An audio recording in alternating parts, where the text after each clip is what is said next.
evening, everyone. Welcome to episode 7 of The Common Ground, the weekly webinar series brought to you by PMI India. With this series of carefully curated webinars, we aim to bring together like-minded people with similar passion, ideas, and ideologies that forms the common ground for these deep end discussions, laying the foundation to the idea of defining the new normal.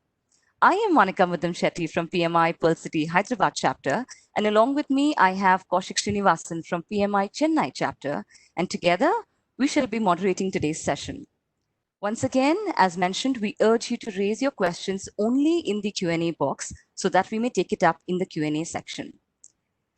So as you can see, we are super excited for today's session as we have here with us Sunil Prashara, PMI President and CEO, addressing this region for the very first time, right here at the Common Ground.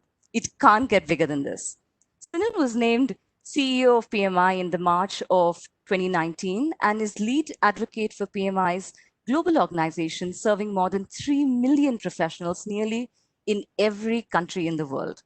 He would be sharing unique insights and actionable lessons today on how to prepare for success in the project economy, while highlighting the trends that are driving this project economy and transforming the future of work. Sunil, on behalf of everyone on the call today, I would like to welcome you here to the Common Ground. It feels great to have you here. Over to you to take it forward, please. Thank you so much. Yeah, it's a real pleasure to be here. It's you all. But I'd like to thank Srini and the PMI team for giving me the opportunity to talk to you all. I want to start first of all because I got some very bad news actually this morning, because I learned that one of our colleagues and one of our volunteers, Farouk Afzal, sadly passed away, and I understand it was from COVID. He had been a volunteer for over 15 years. PMI. He's an administrator for the PMI chapter, and so sincere condolences to his family and to all of his friends. And so I just wanted to pass on my condolences. Now, what I'd like to do is I'm going to spend about 20 minutes or so. I understand there's a few people on the call who may not know what the Project Management Institute is, so I'd like to do a little introduction about the Project Management Institute. Of course, I want to touch a little bit, but not too much on we all understand and are all impacted, and I hope you are all safe and sound and your families are safe and sound, but we're all impacted in many ways because of COVID across the globe.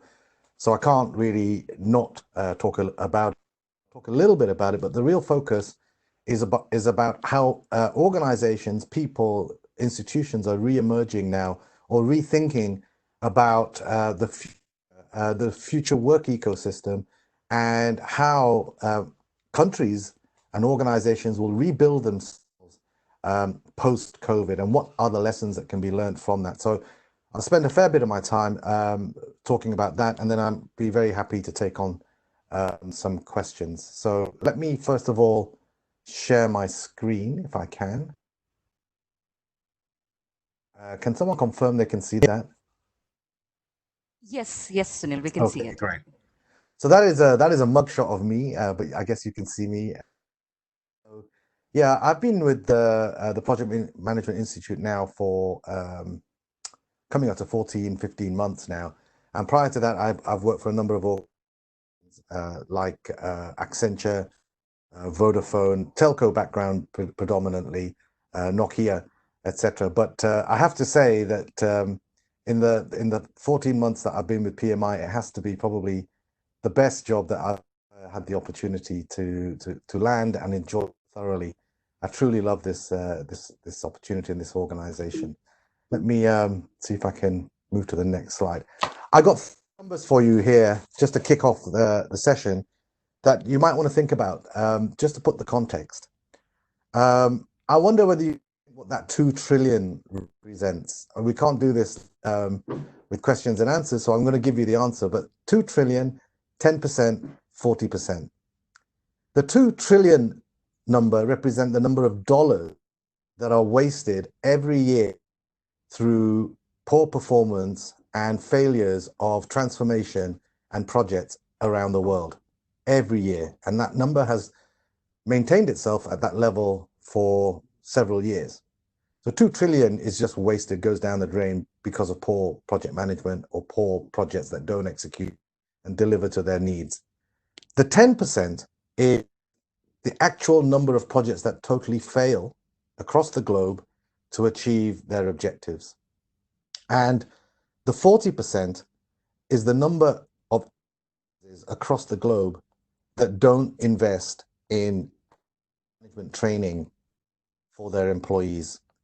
So when you think about that, these are stark numbers. You know, when there is $2 trillion at stake across the globe, the fact that, you know, only 60% of organizations are recognizing the need for project management and delivery execution capability, that you can well understand why so much money is being wasted. And what PMI is all about is we're trying to address that particular problem, and have been trying to do so over the last 50 years. So this is a quick snapshot on PMI. Today we have over 600,000 members. We offer certifications, field of project management and beyond, and we have over 1.67 million certifications. We're a very global organizations, and we run through chapter. Secret sauce actually is our volunteers. We have well over 12,000 volunteers that work with us to advocate the world of project management to communities and to individuals. We also work with a lot of organizations and universities and academia and governments across the globe, well over 200 different institutions. And the kind of things that we do is everything from researching different types of programs and projects around the world being conducted by different organizations across every single sector to strip out best practices and strip out the learnings from those programs and projects. And we create certifications. We embed that learning into certifications, which our individuals that are members that can then train in various degrees of project management certifications and apply those capabilities and those skill sets into their organizations. So we offer training, we offer certifications, best practices, research, publications, etc., and digital content. Very active on the digital content side with best learnings and things to avoid in projects of all sorts around the world through our websites, etc. So that's a little bit of a background. We have a single purpose. We're a not-for-profits organization, so completely agnostic to any kind of political standing, or we're a for-profits company. So we work with every single organization and organizations across the globe with a single purpose, and the single purpose is to help enable the individual to become more purposeful, more relevant for the organizations that we work for. And this I want to just quickly touch on this slide. This slide actually shows, in principle, how the whole model of PMI works. So there's two key components. There's the B2B side and the B2C side. The B2B is where we do a lot of advocacy, and that's working with organizations, with academia, with enterprises, companies, sharing with them best practices, introducing awards for those organizations that are doing great in project work and lessons that we can learn from them. We provide thought leadership, trend data to help them drive their resource base, etc. And we also have what's called a Global Executive Council, which is a select group of organizations, I'll touch on it in a minute, that really help guide us and provide us with input that we can then build on and sense that information and respond by tweaking our certifications, our standards, and our publications. So we're always relevant with the most latest thinking in the world of project management that we can then share with our B2C community or the individual employees. So in principle, across the globe, pretty much how PMI is operating through the chapters across the globe. Okay. Companies that we with, so you'll recognize the ones at the top there. We pull those. But there's over 80 companies that are part of what we call our Global Executive Council. Some very big names there, as you can see, and these organizations, we've had relationships with them for many, many years, decades actually. do a lot of things with them, as I said earlier, collaborating, talking about things that work. Recently, I was at one of our events where Amazon talked about the kind of skill sets that will be required for the future that they look for in their employees, etc. And we share that kind of information, and that makes sure that we're all well informed. We also do a lot of co-creation, and last year we worked with Tech Mahindra in India to create a tool set for project managers, for people who might necessarily not be your classical project manager, but they find themselves in a situation where they are having to execute on a program, project, or something, and they need to have some kind of skill sets or some kind of understanding of an approach. And with TechM, we've created a tool set that we're sharing all of these organizations so that their employees can download that particular app and be informed. So if you really like, it's kind of like project management for dummies kind of thing, that people can tap into and get the latest and greatest thinking of how to approach their specific program in simple terms, because they may not be project managers. But have been working with these companies for many years, and it's a key source for our expertise and knowledge and know-how. Okay, so I want to touch a little bit on COVID, and across the globe, it's had a profound effect. I mean, overnight, we've seen this wave of impact hit, starting from China, crossing across into Europe and the States, and now India and Latin America, etc. And it's had a not only just on the health side and the personal side, but also on organizations. The lockdown has really impacted many organizations and institutions, etc., as well as, of course, individuals. One of the big things, obviously, has been the lockdown, which has resulted in very populous, cities all of a sudden becoming like ghost towns, as everybody is locked down and not allowed out on the streets. And of course, some of the impacts of that, which we're hearing about, have been, a lot of projects very difficult to continue in that kind of environment, to continue with projects. So there's been a lot of news of several hundreds of projects around the globe, really large ones, that have been impacted significantly, with people moving to a home working environment and trying to relearn how to continue to operate in this environment, in this new environment. Now, many organizations have been taken by surprise, and of course, transformation and change and programs and projects have been plodding along under a remit of change anyway. And many executives have been saying, hey, we need to change and we need to always be reinventing ourselves. But people always felt, and organizations always felt, that they had time in which to make that change. And with COVID moving so rapidly, that time equation was taken off the table, and all of a sudden companies had to find themselves a way to pivot very quickly. And I'll talk a little bit about that shortly. But here, on this slide, here's a couple of examples of, projects that have been put on hold. The transportation funding has been cut on hold, and the Bollywood industry in India has obviously been impacted significantly. Prolific, industry there that you have, that now all of a sudden is also in lockdown, and very difficult for them to continue to make films, etc., in the current environment. So you can imagine the kind of implications that's having. Look at the airline industry; it's on its knees right now across the globe. Here in the UK, which is where I am, British Airways and EasyJet and Ryanair are struggling like crazy, with huge numbers of airplanes just completely mothballed, and less than 10% of their fleets operating at this stage, with a view that that's not going to change for another year. So that's a massive impact for some of these organizations. And my next door neighbor, actually, he is the chief operating officer for EasyJet, and he was telling me that his organization is pivoting away from transportation of humans to transportation of cargo. So they're reinventing themselves very differently as a different organization.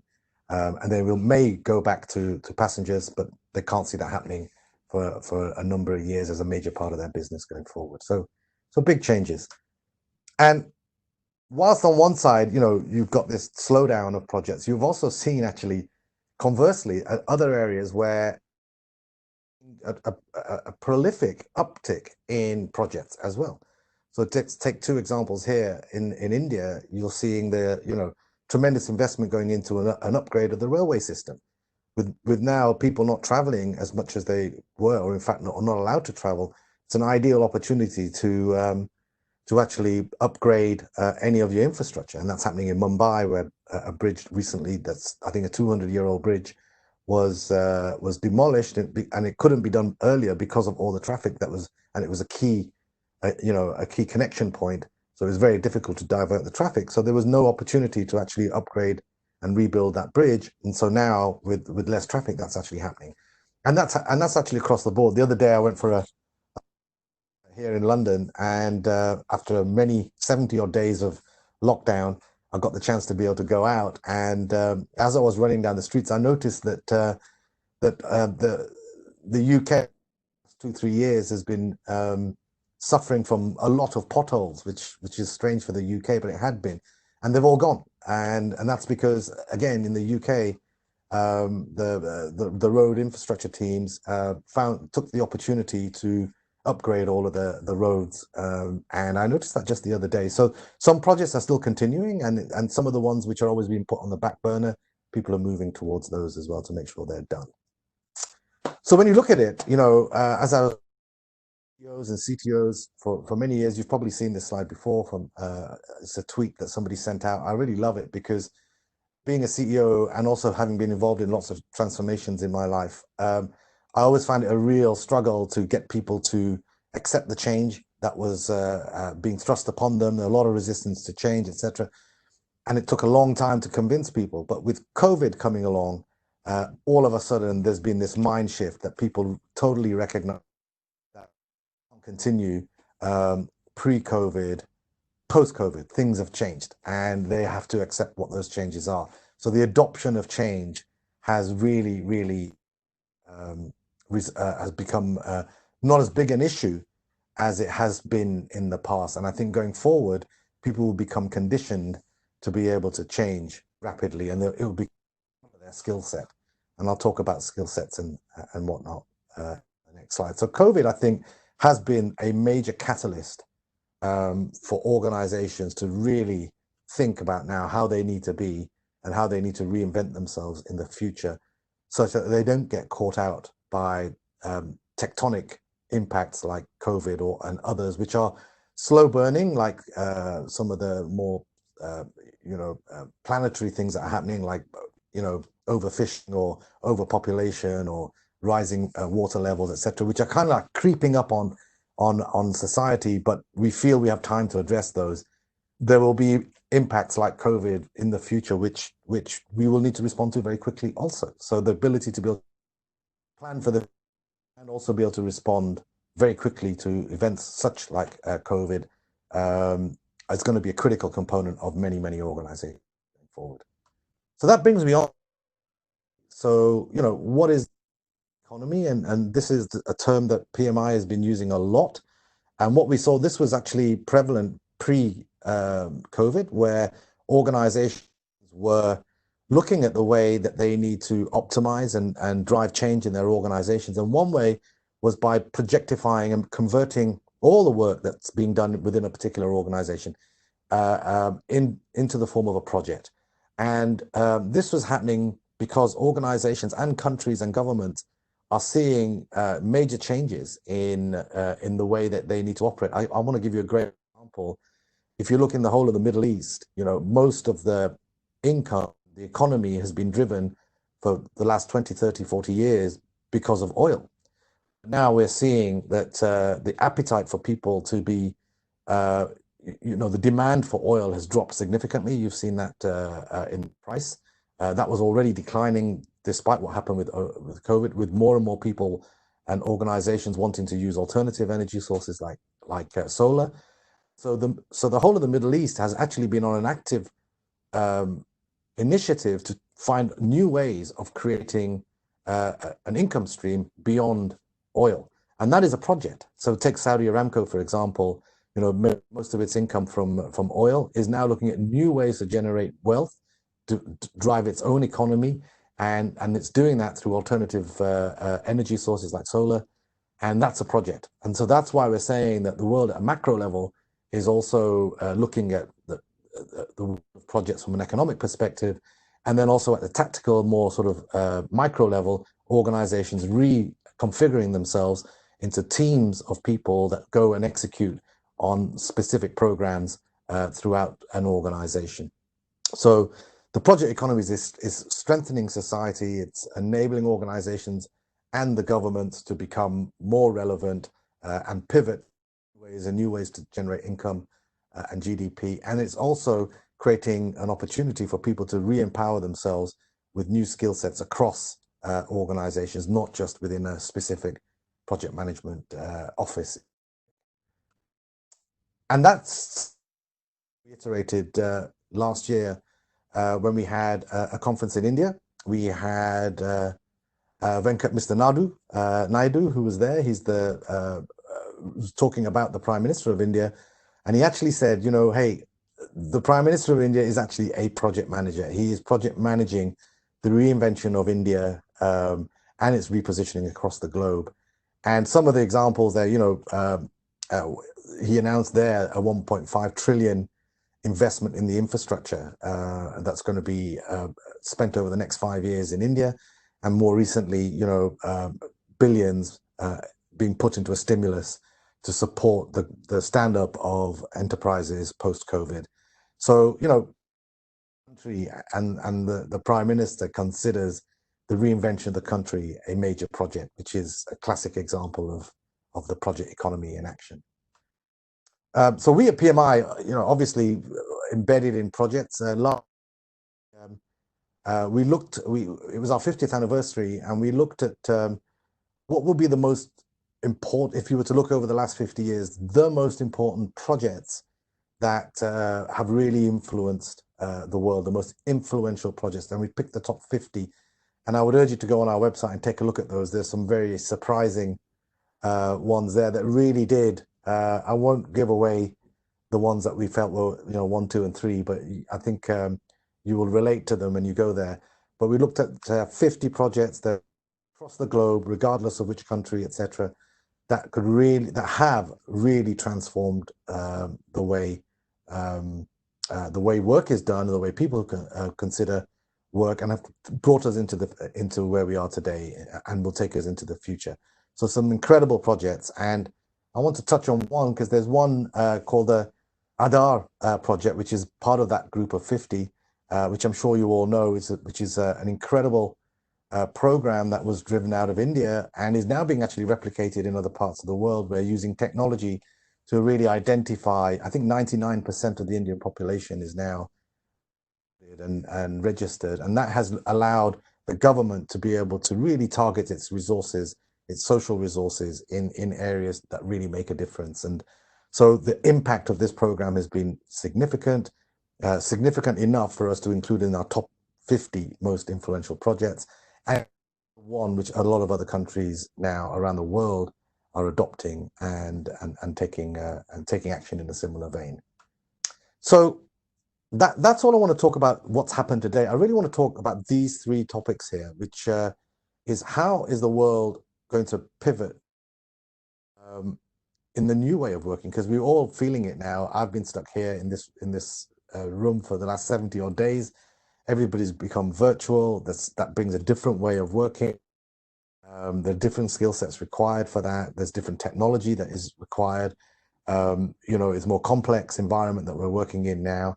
It's having an impact on the people. It's having an impact on our projects, and it will obviously have an impact on the world and social impact on our planet going forward. One of the things that we're to see happen is CEOs from across the globe are saying that when we build back, we're going to build back better. And when they say we want to build back better, it's not just for profit and economic reasons. They want to focus on the 3 Ps, which is people, projects, and planet. So I want to double click a little bit on each of these. And if you look at people, one of the things that we were starting to advocate pre-COVID was that actually, obviously, you know, people are the backbone of any kind of transformation and change. And when you look at resilient organizations, and McKinsey talks a lot about this, is that culture, the strength of culture, the unity of culture in an organization is what gets an organization through many of the challenges that they may face, especially like the one that we're facing right now. So building a culture when people have been disrupted and are anxious, and having strength of culture is a critical skill set that's a critical factor that is important for organizations. And part of the reason why that is it creates a sense of identity. And there is now a significant acknowledgement that with people working from home, there is no need, as much of a need for people to be working in offices and head offices, etc. And roles which were typically head office type roles can be actually done in a remote working environment. And many organizations may even take that into the future and say, we will maintain a significant number of our employees in a home base. And when that happens, what that does is it means that you can tap into resources anywhere in the world. And so it's very important that you have a culture, because if you're after talent, that talent can move also anywhere in the world and work for any organization in the world. So having a sense of identity and having a strong culture is going to become super important, because talent has choice now about where it wants to work. It's not just restricted to the country or the city that they're close to, or the town that they live in. They can work anywhere. And in order for those people to have that, develop that talent, they need what you may have heard me say a few times before, is power skills. They're going to need additional skills to maintain their sense of relevance. And we at PMI have been spending a fair bit of time trying to understand what are those power skills. And I've got a slide on here that will show you a little bit about what I mean by that. So, strong culture, strong identity, recognition that talent can walk. They can walk and work in different organizations anywhere now. They're mobile. They're not restricted to the location in which they are living in. They can work for organizations that are based anywhere. And an example of that is Google is hiring lots and lots of people now through their recruitment program, where they don't even invite the person to a physical interview. Obviously, they can't. So everything is being done remotely, and they will be set up in their home office. You've probably heard about that. And we had recently at one of our exec council meetings, we had this chap called Stefan Kessel, and he actually put this in a very interesting comment, where he was basically saying, people don't need to work anymore 40 hours a week, and they don't have to stick to the same schedule anymore, nor do they have to be based in the same city. It's a virtual team, multicultural, perspective, and actually there is as a result of that, a much broader talent pool that organizations can tap into and in what organizations they want to work for. Let me just skip that. I'm conscious of time. One of the interesting things that we're seeing is, because of the project economy, is what I call the rise of the citizen project manager. Most of these organizations today that are now going to stand are going through major transformation, major change. They have to really change significantly. Some of them are completely changing not only their top line service offerings, but also the whole way that their organization is configured. What that means is that the entire organization every person potentially in that organization needs to have some degree of understanding of change and how to manage change. We call those the change makers. And traditionally, the little sort of purple box you see at the bottom there, the market for project managers out there in the world is about 13 million project managers, people who actually have the word project management in their job title. In reality, there are people who are project managers, but they don't have project management in their title. And there's about 42 million of those across the globe that are effectively project managers, but they don't have that in their title. But it's a core component of their role. And then a much broader community, it's 714 million, what we call change makers. These are the organizations turn to say, hey, okay, I have this idea, I have this plan, I have this new perception of what we want as an organization moving forward, but I need people to execute on it. I need people to make it happen. So we at the Project Management Institute realized that actually the folks who can make that happen are project managers. Yet so our addressable market all of a sudden has become significantly huge, 10x times, 100x times. So our impact can be really amplified now post-COVID, and we see that as a huge opportunity as we come out the other side of COVID. And we're not the only ones who are saying this. McKinsey is saying, this slide here very quickly just shows the importance of project management as a future skill set. And if you notice, I'm not sure if you can see it all there, but if you know, you'll see that the technology and IT skills, etc., are important. They continue to be important, but they're not as important as the more softer skills, or what we call the power skills: leadership, data analytics, understanding how to be able to interpret information, project management. These are the skills that are going to to make yourself more relevant if you want to, improve, add value in your current role, or you're looking for new roles in your organizations. And I just got some facts here that is probably worth sharing. We do this thing called the pulse of the profession. We do it in every single, and from there we get all sorts of insights about how the world of project management and projects is developing. And this is quite a good fact, and it's improving. And we see this fact actually increasing now over the next couple of years, where over 50% of organizations are saying that they would prefer that their employees have some form of professional project skill set certification. A couple more over here. You see, 47% of organizations have a defined career path for project professionals. And 60-odd%, I said before, 40% of companies don't provide training. 60% do provide training, which is good. And again, we'll see that number go up in different parts of the world. And we see the overall number going up significantly over the course of the next couple of years. So I touched on power skills. What are the power skills? And let me just share with you the perspective that, up until recently, when people have been completing their CVs, they tend to spend a lot of time focusing on what they've done and what their experience, etc., is. And then often they have one line or two lines of their personal interest, because they're told to keep their CV to as short as possible. So that's normally relegated, that your own personal interest, what makes you what you are, is relegated to one or two lines on your CV. Well, those one or two lines on your who you are as a person, what you do, what your interests are your softer skills, and what we call the power skills. They are the ones, that small line on your CV is the one that organizations are going to look to say, what maketh the person? We know there's all this experience. We know that there's all the technology expertise. That's table stakes now. What is it that makes the person stand out? And here's some examples of some of the things that organizations are trying to look for now, and we at PMI are trying to build into our certifications and in our training, so that we can have people who can talk about these topics and are experienced through their work that they do to build these skill sets, be it creativity, technical proficiency, judgment, team building, being able to be mentored, and also being mentorable, team building, etc. A bunch of skills here. The two ones that really sort of bubble up to the surface is collaborative leadership and cultural and empathy for your fellow man and your customer. So okay, we need to be very customer centric. Now I think having technically enabled understanding of your customer is becoming a prerequisite. Your customer, your stakeholder, etc. So using sentiment analysis, etc., and interpreting how to deal with different people, whether they are your customer or a supplier, etc., in a virtual world, is going to become a very important skill set. So these are the second topic is projects, and we do see a proliferation of projects.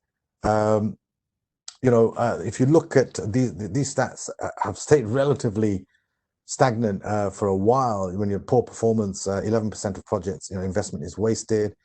67 projects failing. They undervalue project management. These are stark statistics. You can imagine the amount of waste when you globalize these numbers that we're talking about here. And we're trying to address that. And this is PMI's, if you like, roadmap and current status. We're trying to create a capability that is relevant for people, regardless of what age they are, because we really starting at a very early age in life. We call it the 5 to 75 spectrum. It doesn't have to be 5, it can be early. It doesn't have to be 75, it can be later. But a spectrum from early childhood through to retirement, where PMI can be super relevant for people regardless of where they are in their profession. So when you're a child and you're going through education, through your student life, excuse me, we have the Education Foundation, which really helps people and introduces them to kids to the world of projects. And then we have our core, which is all the different certifications. PMP is our flagship certification, which is around project management, but we have program management and portfolio management, and then we have several specialization certifications as well. And recently, we acquired Discipline Agile because, of course, agility is a form of project, and so we want to become like if you'll see on the slide, the digitalized encyclopedia of all things project, which includes all different methodology and frameworks, etc. And then as you get later on in your career, you become a bit more senior, and you're looking for a more senior role. We have what's called, some of you may have heard of. Brightline is really targeting the Chief Strategy Officer and Chief Transformation Officer, and it brings some of the practical skills that you get from the core PMI and rips them up into a more strategic position at the enterprise level. And so Brightline, and in a few months' time, we'll be releasing a series of certifications around targeted specifically around transformation, the Chief Transformation and Chief Strategy Officer as well. So hopefully what this slide is trying to depict here is the range of influence and the relevance that the Project Management Institute can bring to you, regardless of where you are in your career and what stage you're at, by enabling you with skill sets that we know will be relevant and purposeful for the future.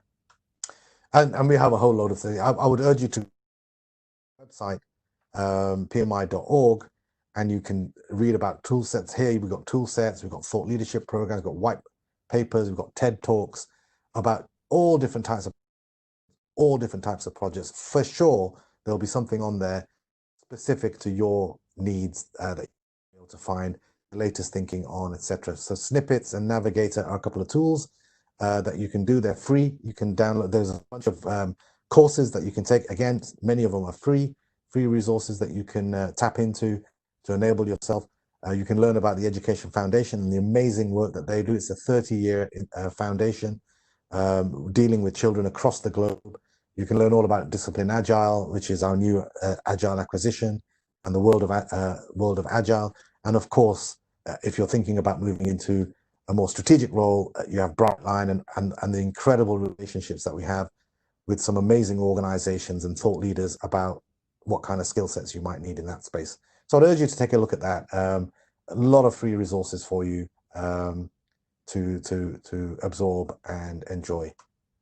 So then I want to just finish on Planet and then just talk about some takeaways.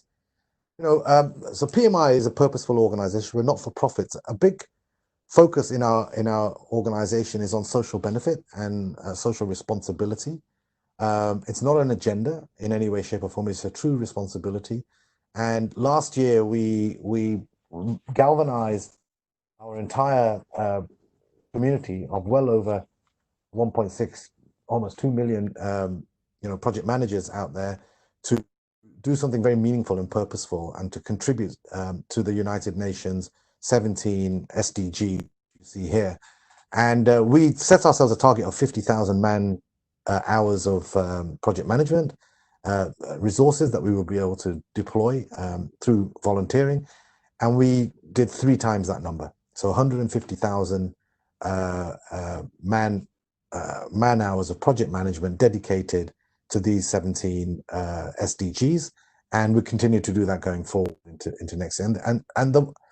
So that's one thing which I really love about the Project Management Institute. It's not for profits. It's a purposeful organization. It's trying to do good across the globe, and we find this is a great vehicle where we can really sort of address a number of very, very important issues around the world. And I touched on this slide here, and this really talks to some of the changes that are taking place in our planet. We do a report that's called the Signpost Report, and it looks at a number. I think it was 15 different situations that are happening around the world that are really influencing the way work is done in the future, and the way organizations are going to reconfigure themselves as a result of some of these situations, And what does that mean to the project manager? What does that mean to the working population? And here's a very interesting set of graphs. The graph on the left-hand side shows the demand in oil. If you ignore what happened because of COVID in April, you can see the downward trend anyway. And look in contrast on the right-hand side, the yellow line shows the demand in renewable energy sources across the globe. So you can see a huge uptick in organizations, countries, governments, people wanting to move to renewable energies, and you can see the demand for fossil fuels, etc., starting to decline. And whilst we have this blip of what happened with COVID, that trend was happening before and will continue. And that's going to drive organizations to consider new ways of doing things and new projects in the world. There are many other examples. Deforestation is resulting in a huge economic, huge ecological impact, and organizations are now responding to that. Overpopulation or increasing population in Africa. Africa's population over the next 30 years is expected to more than double to 2.7 billion people. And I heard a statistic the other day that in order to accommodate those people, you need to build 750 million homes in the course of the next 20 years. That's like 65,000 homes a day, every day for the next 20, 30 years. So that's just crazy amount of project work. Imagine the number of schools, imagine the number of roads, and that has to be done. That is not something that's the trend of population increase in Africa as a continent. So that's going to drive projects. I think people are very concerned about the planet, and as part of building back, many organizations are having a social responsibility as a key component of their value proposition to attract talent into their organizations. So what does this all boil down to? What does this all mean? A lot going on, big pivot because of COVID that's really accelerated like a catalyst transformation in organizations. There will be a time soon, I hope, God willing, that we will have COVID and its consequences under control, but we will be in a new work ecosystem as a result of that. Some good things that have happened during the COVID pandemic and that we will take into the future, and some things we will dearly love to leave behind, like the pain and anguish, obviously, that many have suffered as a consequence. But certainly some really good positive things that have come out. The ability to be able to work from home in a virtual world with virtual teams, the unlocking of talent globally around the world, the adoption of change by individuals who previously were resistant to change, acknowledgement that that's important, the need for power skills to go beyond just the technology. Technology is becoming table stakes. Power skills are going to become super important. Organizations like McKinsey and others recognizing that project management is not just one department anymore in an organization. The entire organization is becoming a PMO. Everyone in the organization is a change maker in the future and will need to know how to pivot and change. And organizations themselves are going beyond agile. They need to go beyond agile. They have to go beyond agile because they don't know when the next thing is going to hit them, whether it's a long burn like population increase or whether it's a short, sharp, something hits you really quickly like COVID. They need to be able to respond to that very quickly. And they have to be almost gymnastic, I like to say, in their ability to be able to respond to that. So there are a few thoughts from my side. 3 takeaways for you. Be gymnastic as an individual. I don't mean that physically. If you can, that's great too. I mean that in your thought and your spirit. Be gymnastic, which means purposeful, but at the same time strong, at the same time elegant, at the same time nimble. Think about the power skills, which ones you have today, build on those. Which ones you don't have today, go out there and find out how you can get those. And becoming tech savvy is table stakes. Technology is what's going to enable people to go further, and the adoption of technology, which in the past has been a little bit slow, I think you're going to see a massive acceleration in that. So I would, double click a little bit on technology and make sure that you have a great understanding of what's coming over the fence in the next few years when it comes to technology. So I'll stop there. I think I might have gone over my time a little bit, but I hope you found that interesting. I'm happy to take questions. Sunil, thank you very much. That was fantastic, and I don't think anybody saw the clock. Okay. A lot of questions coming your way. I'll try and pull out the good ones. Start with a tough one from Abhishek. He says, "How good is your Hindi?" Oh, I'm a Punjabi. Okay. It's very good. So, Not bad. yeah, I actually read in your bio that you still continue to speak Hindi and Punjabi at home. Well, one son was born in France, the other one was born in the UK. We were actually born in, my wife was born in Tanzania, and I was born in Kenya.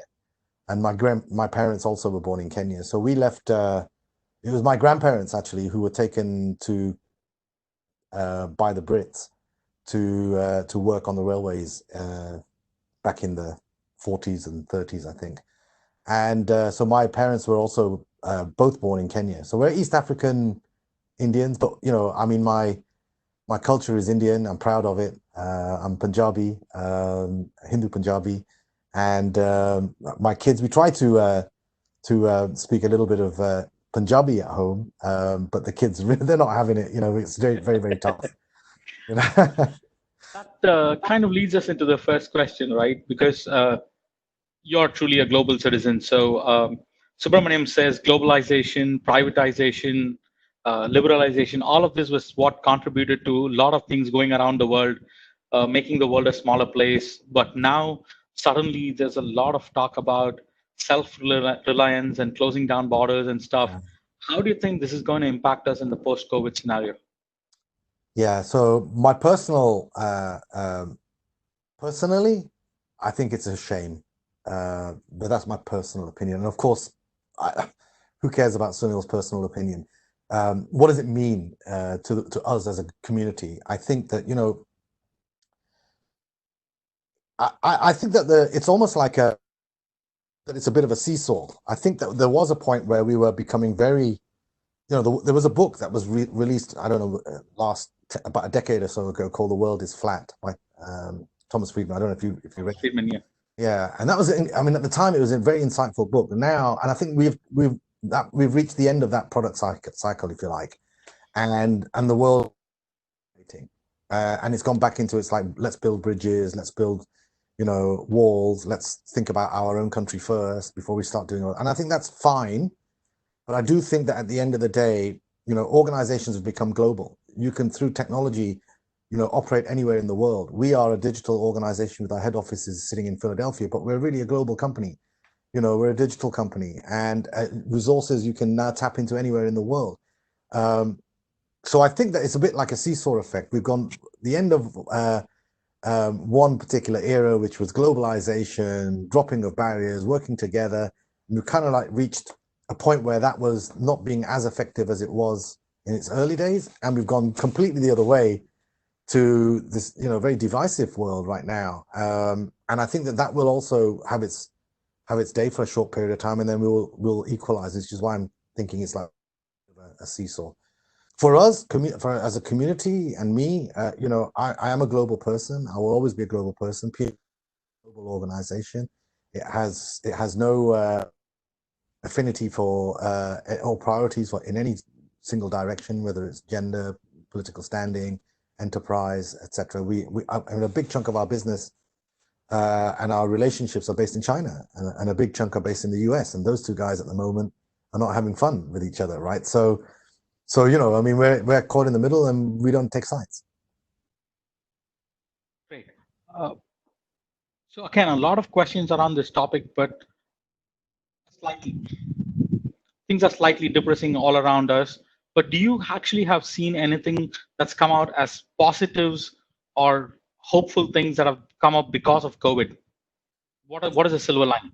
Yeah, so I think, okay, there are really good things that are coming out. I think, first of all, that people have become very introspective, and if you look at what's happening now in the US with, I don't want to pass judgment, nor have I a material opinion, but I just think the transparency of what's happening right now because of mobile phones, it's everything. You can actually see what's actually taking place, which you couldn't before, and it could easily be clouded before. So there's a tremendous amount of transparency that's happening.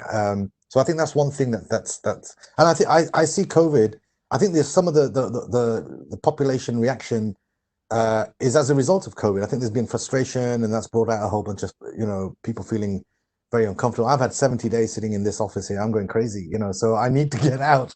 And I think multiply that by a billion times, and you get close to how the world must be feeling. It's frustrated. It's hard. I think some of the positives that have come out is when I look at the way PMI have started to operate in a very virtual world, we call it social distancing. But I can tell you, I've been more social now than I ever have been when I was on an airplane. The number of video conferences and conference calls and people and coffee events that we're having. I've met pretty much everyone and had conversation with pretty much everyone in the PMI organization in the last 3 months, more people than I did in the entire year last year at PMI, because they're available, they're accessible. And what you don't get is the body, the body language, if you like, the sentiment, but you do get to meet people. You can put a name to a face, etc. That's important.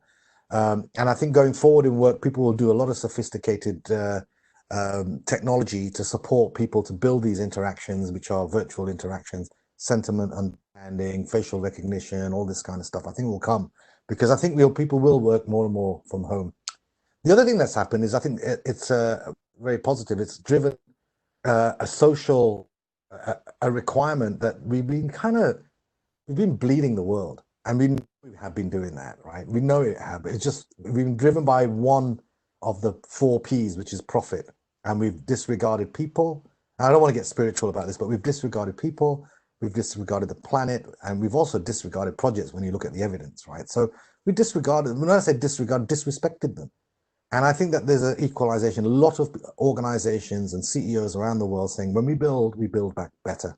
We want to solve the problems that were happening pre-COVID, post-COVID. I think that's a great thing, for everyone. I do think there will be an outpouring of humanity as we start to win, and we will, against COVID. There will be an outpouring of humanity. Right now, it's all contrite and hidden, and and people are just worried about their homes and themselves. Of course they should be, but I think I think I can just imagine what the party is going to be like within PMI when we all get back together again after so many days being away. And I'm sure the same thing will happen in your organizations too. Absolutely. So talking about working from home and remote working becoming more normal, multiple questions around that. So let me summarize. Basically, now we are all very used to remote working as individuals, maybe over the last 2-3 months. And therefore, remote management becomes that much more critical for both project managers and leaders. Yes. What would you say are the key things that people should look out for when they're remote managing teams and projects? Yeah. So I think the first thing is, I mentioned it earlier, but a big power skill is empathy. And I was saying empathy of the voice of the customer, but also empathy for your employee. Because whilst people have had 2 months to get used to this, they are now confronted with a totally different working environment, where I can tell you within our organization, the same in others as well, the productivity levels of individuals, if you look at it crassly like a businessman, you'd say, hey, the productivity levels of my employees has gone up. But because it has gone up, but it's not sustainable. Because it's not sustainable. There is a lot of burnout. There's mental issues that are happening. There are, I have this really noisy cat that has a life of its own, and just show up in the middle of a video conference with someone really important and start meowing away like crazy behind me, distracting me. There's kids distracting you. There's airplanes going past your window, cars, people dropping stuff off at home, post arriving, etc. So lot of other distractions. At the same time, you're much closer to your work and you're on 24/7. So as managers and leaders, it's important to have that empathetic view that, some people are living on their own. They don't want to interact with anymore, and that's a big problem. And it's very difficult to read people's body language remotely like this. It's very difficult. So you don't know what is actually that person's mind. You can typically sense it when you're with that person and you see their reaction. But you can't as much on the phone. And also you're dealing with lots and lots of people. I sometimes have 200 people on a conference call talking about a particular project. You're hoping that your message gets across clearly. to all of them. So the sense of interpretation is different. The teams are virtual, so you have to be very, very clear. So specific things to do. One, make sure that you have absolute understanding of what is the objective of your meeting. What is the outcome you're expecting to achieve. Number two, be super conscious of the environments that your teams that you're talking to. It may be very different, very, very different to your own environment. The good thing in an office, everyone's in the same environment, right? Now, someone's so that's a new thing. Somebody's got airplanes flying over their house because they live near the airport every 3 minutes. Someone else is sitting in the countryside, hasn't seen another human being for 70 days because they're living on their own.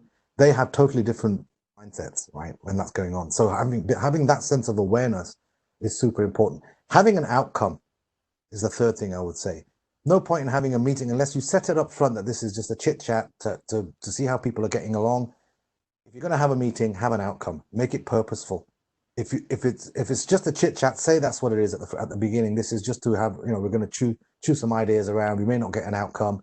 It's just to get capture ideas. Fine, say it up front. But if you want an outcome, say it up front. I need this meeting, and that way everyone aligns to that. So that would be the third thing I would do. And then the fourth thing I would do is make sure that you've got good connectivity, because because the number of times that you've been put on mute or your laptop goes, it's very frustrating when I've got lots of days. And then the last one is give people time off. Don't capitalize on this productivity because it's a short-term gain, and focus on long-term. And then also try and have fun as well. The only thing that I would disagree, I think everybody in this group would like to hear a plane flying overhead. Yeah, maybe. Yeah. Yes. Cats and dogs, we are with you. Yes. So pivoting to what project managers themselves can do, again, a lot of questions about, and very natural that two things are happening. One, companies are shutting down or putting on hold a lot of projects, and that's direct correlation to the safety of the project management jobs. I think right now, project managers are considered as dispensable. And two, there has been a tremendous amount of disruption that's been happening with respect to technology, AI, and machine learning, and everything in every field of work. Yeah. What are your takeaways for project management professionals at whatever stage in their career to keep themselves relevant? There are a lot of questions, nearly 10, 15 questions around, are PMOs relevant? Is Agile relevant? Is PMP relevant? How do I keep myself relevant? But I think the simple question is project management as a profession relevant, and how do we keep ourselves updated to be relevant in the future? As a profession is relevant and will be more relevant. Okay, and the reason why is because we are evolving the project management to add more relevance to it in response to the way the world is moving, with more technology, more enablement, more power skills. The world of projects also, there are different approaches. Some people are advocates of agile, some people prefer the more waterfall, other people are trying hybrid, other people are trying different things. And so we want to become the go-to place for all things project. Our heritage has always been pretty much waterfall, as it's clear, but we have taken steps since I've come on board to look at what's the future. And that's why I was making a big thing about the fact that we need to sense from organizations what they need, and then we need to supply an enablement into our people for that requirement, for that need. And that is things like power skills. That is an understanding of technology. And I'll talk about technology separately because there's two questions. So do I see management as being, I see project management as a skill set that is something that you develop at a very, very early age. We call them life skills. You build on them.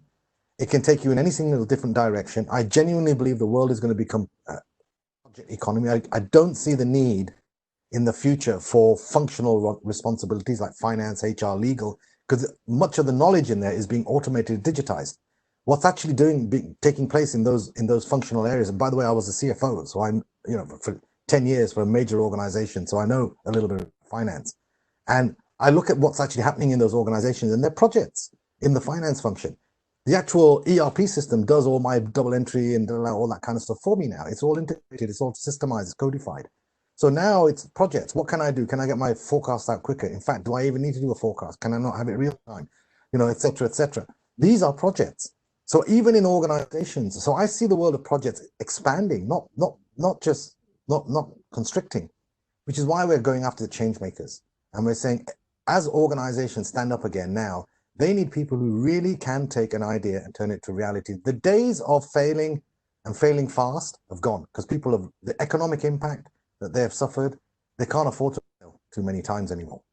Right. So now the mantra becomes, don't fail, please, because I've only got enough to be able to have one go at this or two goes at this. So I need people that I'm confident can deliver, that understand management, understand how to execute and deliver. So I definitely see an expansion. Maybe right now, tactically, yes, people are being furloughed. Yes, organizations are in shock. They don't know how they're going to come out of this the other side. There is too many unanswered questions. They don't control the economy. They don't control COVID. And those two things are outside of, they have to respond. They can't control them. So what will be, will be. So what they're doing is they're shutting down where they can, protecting their number one sustainable thing, which is themselves, and then they will come out the other side. When it comes to technology, your second part of your question, absolutely, technology is going to have to become the friend of the project manager. And I think Terminator versus Iron Man. Technology is not trying to take away all humans. It's taking away the repetitive stuff, cognitive stuff. But which is stronger? Iron Man, where it's human and machine together, or Terminator? We need to be thinking Iron Man. We need to be thinking, how can we build the skill sets that complement a machine that can work together, whether it's AI, machine learning, data analytics, or the next thing that comes out, whatever that might be, citizen developer, what. So I genuinely believe that you will always get anything that is repeatable, a candidate for automation. You will also get anything that is a logical candidate for some form of cognitive technology. But any like empathy, like behavior, like being able to say I'm sorry and mean it, right? When a machine says to you, I'm sorry, it's coded to say I'm sorry. But when a human says, I messed up here, I should have added 2 more people, or I should have done this, and it's a true learning, it's authenticity. And that's why I think Iron Man takes Terminator. So my analogy is that, and I think that one needs to build those power skills to complement technology.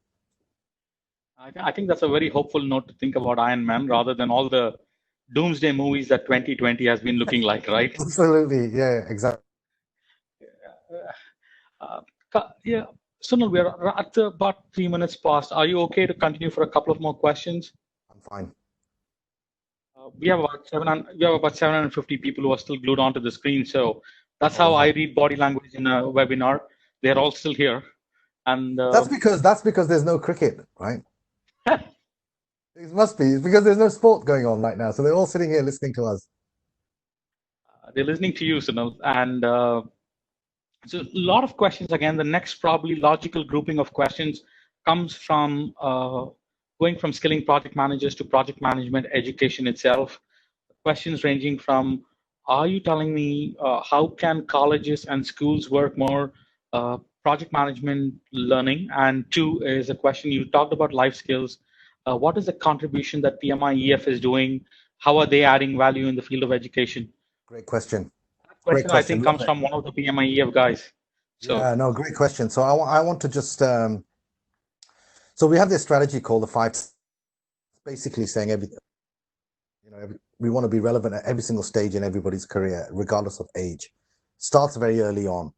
I wish my kids had known about some degree of project management, because when I look at their bedroom, it's a mess. When I look at the way they talk to their uncles and aunties, they're really rude. They don't know how to handle stakeholders. They don't know how to handle, they think and all the classic things that I would love that they would have had. So, and I'm making a joke out of the whole thing, but I genuinely believe that project management and the skills required for project management start at a very, very early age, being structured, being thoughtful, thinking in advance, planning, etc., etc. So we've created a strategy, and it's called 4.0 strategy, and a key sort of one of the pillars of that strategy is our youth strategy. So it's clear when I came on board, I went around the world and I noticed a lot of things as I met the different chapters.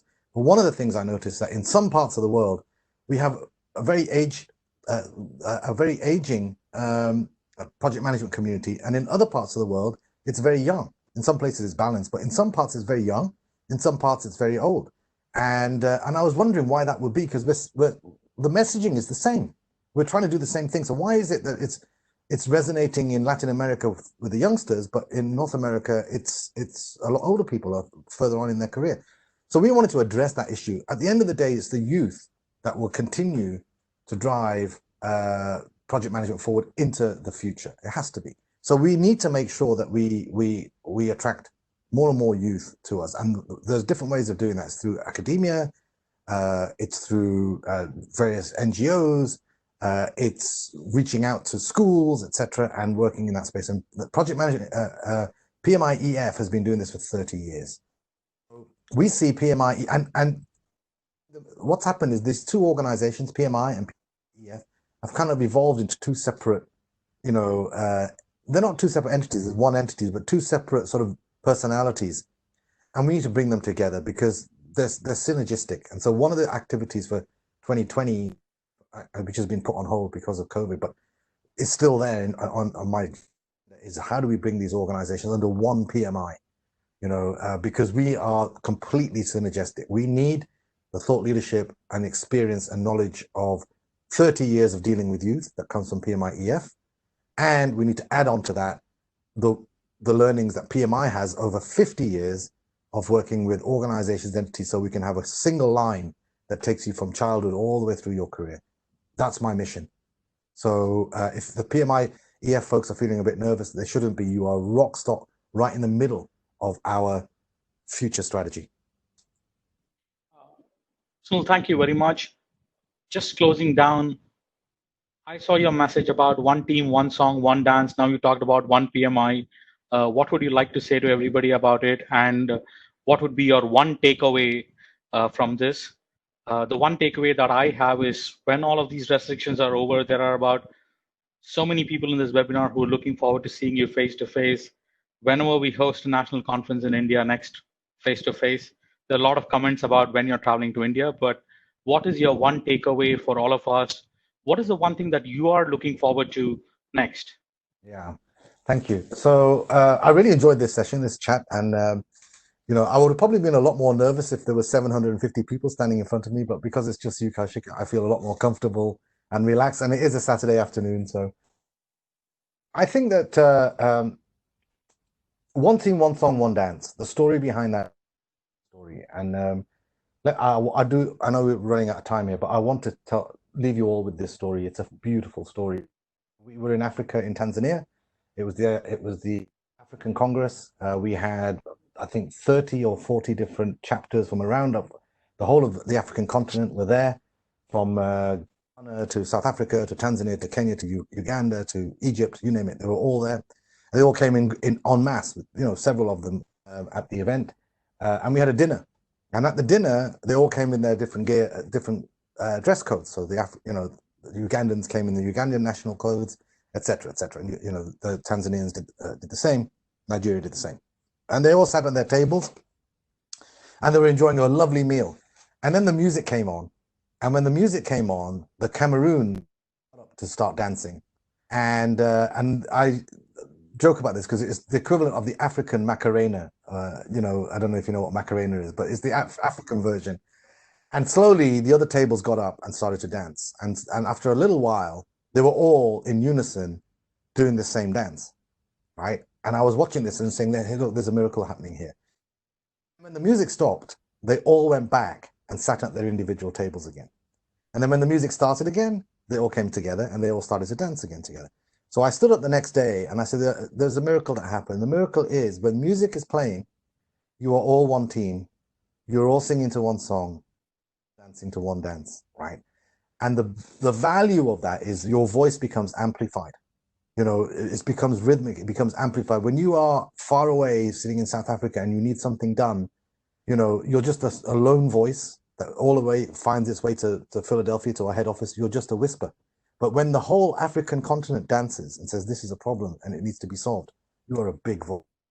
And that's where one team, one song, one, and the whole organization has embraced it. And one team, one song, one dance results in one PMI.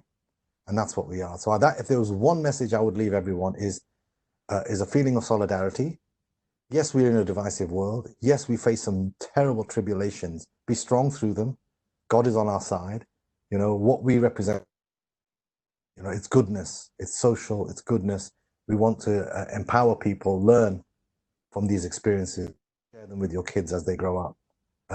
There are amazing experiences. There's some good things that are coming out of this. There's some painful things that are coming out of this, but we will be far stronger coming out the other side, for sure.